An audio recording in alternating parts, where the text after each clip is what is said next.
신규 확진자 규모가 나흘 연속 500명대를 유지하고 있습니다. 3차 대유행의 정점을 지나서 여러 방역 지표가 개선되곤 있습니다.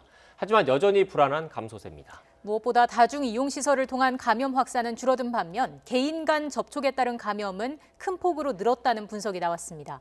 곧 다가올 설 연휴를 생각하면 철저한 방역 전략이 필요해 보입니다. 전문가와 함께 짚어보겠습니다. 백순영 가톨릭대 의대 명예교수 나오셨습니다. 어서 오십시오. 네, 안녕하세요. 네, 안녕하세요.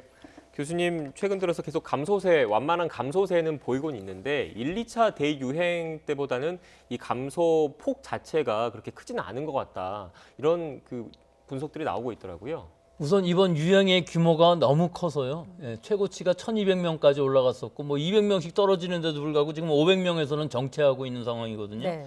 지금 2차 유행을 보면 8월 27일 날 441명이던 것이 3주 안에 100명대로 떨어졌습니다. 이게 굉장히 빨리 떨어졌지만 사실 규모가 400명밖에 되지 않고요.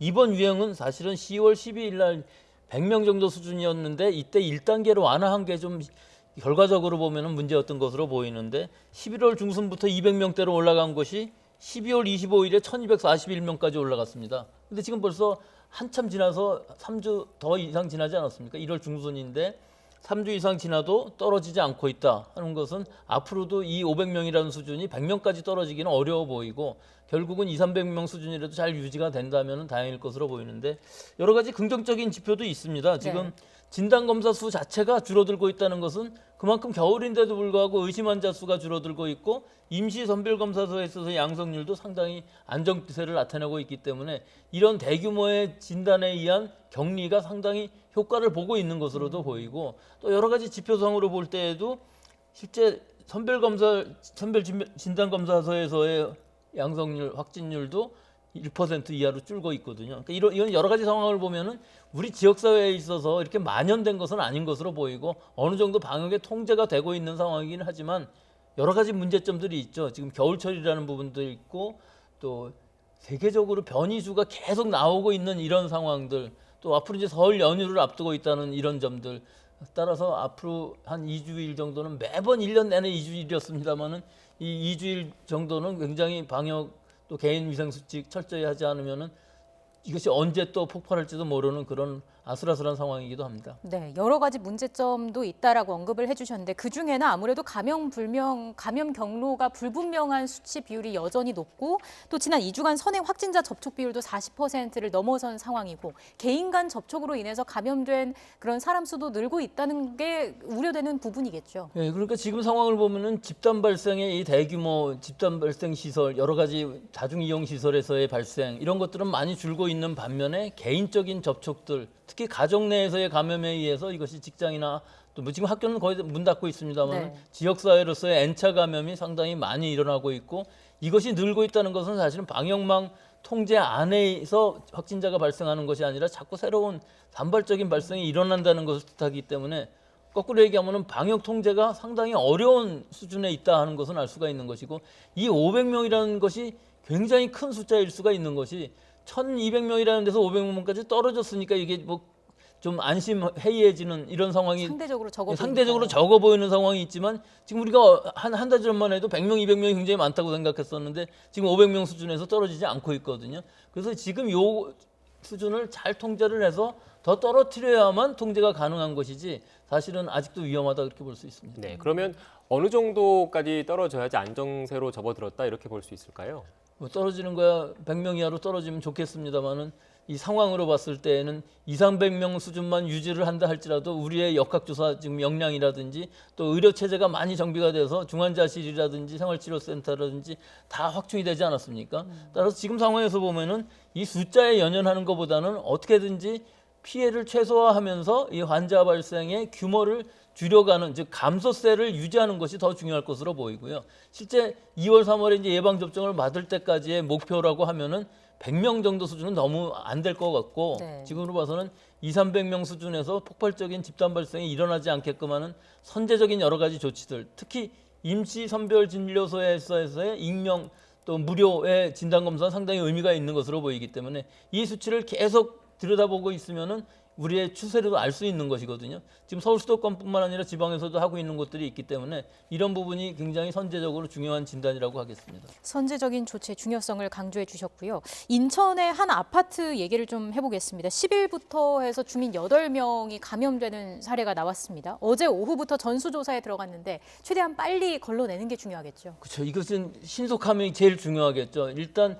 진단이 내려지면은 바로 격리를 할 수가 있는데 이 아파트라는 구조의 특성상 모든 사람들을 지금 이 사회주의 국가들처럼 봉쇄하고 있는 상황은 아니기 때문에 외부와의 접촉이 있을 수가 있거든요. 그래서 빨리 접촉자를 찾아내고 격리하고 치료하는 이 순서가 돼야 되는데 다행히 지금까지 15명 이외에는 음성으로 나왔습니다만은 잠복기라는 것이 있기 때문에 앞으로 잠복기 14일을 다 채울 때까지는 각 주민들이 집 안에서 가능하면 외출하지 마시고 또 접촉을 최소화하시고 집안에 고령자나 기저질환자가 있으시다면은 집안에서도 거리두기 마스크 쓰기들을 하시는 것이 더 좋을 것 같고 이 잠복기가 끝나서 완전히 이 아파트에서 확진자가 나오지 않을 때까지는 굉장히 조심해야 될 것으로 보입니다. 네, 이 아파트에서 생활하시는 시민분들이 많잖아요. 그래서 아파트에서 그 다른 주민들에 의해서 감염되지 않으려면 어떤 점을 주의해야 되는지도 좀 궁금하거든요. 근데 최근의 상황들을 보면은 뭐 아파트에서도 서로 이웃 간에 잘 왕래는 하지 않지만 또 지방에 있는 아파트들에서는 서로 모여서 2, 3인, 3, 4인, 지금 우리 5인 이상 모임 금지라고 하니까 4인까지는 많이 모이는 상황이 이루어지고 있는 것으로 보이는데 또 뭐 김장을 같이 한다든지 식사를 같이 한다든지 하는 것을 지금 이 겨울에는 이런 부분들을 하지 않아야 될 것으로 보이는 것이 가족 내에서의 감염도 지금 걱정할 상황이거든요. 집 안에서도 마스크 쓰고 환기하고 소독하고 하고 있기 때문에 가능하면은 외부에 나랑 거주를 같이 하고 있지 않은 사람들과 만날 때는 꼭 거리 두기 하시고 마스크 쓰게 하시고 또 소독, 환기 이런 것들을 잘 하셔야만 아파트 내에서의 감염이 좀 막아질 것으로 보입니다. 네, 특히 뭐 엘리베이터처럼 밀폐된 공간에서는 마스크를 꼭 쓰고 있어야 되겠네요. 그러니까 지금 올 겨울이 지나가면서 마스크를 쓰더라도 그냥 마스크가 아니라 실내 공간에서 밀폐된 공간일 경우 특히 환기가 좀 불량하거나 혹은 공조가 되는 공간에서는 보건 마스크, KF80 이상의 보건 마스크를 쓰는 것이 좋을 것으로 보이는 것이 사실 지하철이라든지 버스라든지 이럴 때 아침 시간, 저녁 시간에 붐빌 때에는 거리두기 자체가 불가능한 상황이거든요. 네. 그러니까 마스크를 쓰시되 아주 정확하게 밀착된 상황으로 마스크를 쓰고서 실내 환경에 대비하는 것이 좋을 것으로 보입니다. 네. 자, 이어서 거리두기 얘기도 해보겠습니다. 정부가 이제 내일 발표를 하게 될 것으로 보이는데 여러 가지 방역 지표가 개선되고는 있지만 아직 거리두기는 완화는 이르다 이런 입장입니다. 교수님 동의하십니까? 우선 지금의 거리두기 단계에 있어서 2단계로 완화하려면 300명 수준이 돼야 되거든요. 네. 방역당국에서는 400명 내지 500명 이 정도를 말씀하시고 계신데 그것도 맞습니다. 400명 이하로 떨어지면 지금의 기준에서는 2단계로 지금 가기는 어려운 상황이기 때문에 2.5단계 비수도권 2단계는 아마 당분간은 좀 유지가 될 것으로 보이는데 사실은 이 기준 자체는 조금 더 변화해야 될 부분은 있는 것으로 보여요.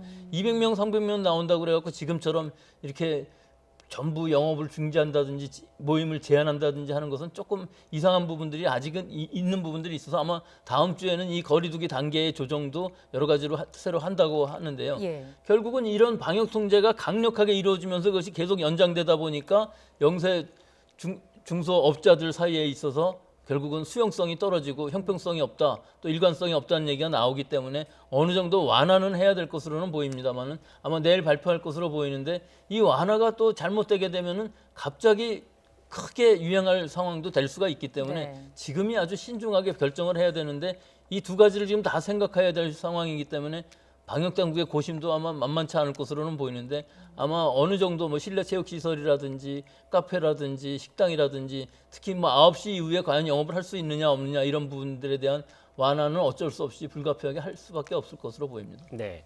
이 거리두기 단계가 현재 수도권 같은 경우에는 2.5단계고 비수도권 지역은 2단계지 않습니까? 이렇게 기존의 거리두기 단계를 유지하면서 완만한 감소세를 이끌어낼 수 있었던데 가장 큰 역할을 한 게 5인 이상 사적 모임 금지 조치. 일부 전문가분들은 그 신의 한 수였다라는 평가까지 내리시던데 이 5인 이상 사적 금지 조치는 연장돼야 한다고 보십니까? 어떻습니까? 연장을 안 하면은 좋겠죠. 하지만 지금 2.5단계에서 3단계로 올리지 않으면서 3단계보다도 더 강력한 5인 이상, 뭐 외국에도 봐도 5인 이상이 이렇게 강력하게 하는 데는 별로 없었던 것으로 보이는데 우리는 5인 이상을 하면서 사실은 처벌이라기보다 국민 각자가 잘 지키도록 하는 이 메시지가 강력한 것으로 보이고 당분간은 아마 이 5인 이상 모임 금지는 좀 유지가 되어야 되지 않을까 이렇게 생각이 드는 것이 아직도 500명이라는 숫자가 일어나고 있고 우리 지역사회에 있어서의 N차 감염의 수준이 아직도 그렇게 눈에 띄게 떨어진 것은 아니기 때문에 당분간만 좀 유지가 된다면 감소세로 갈 것은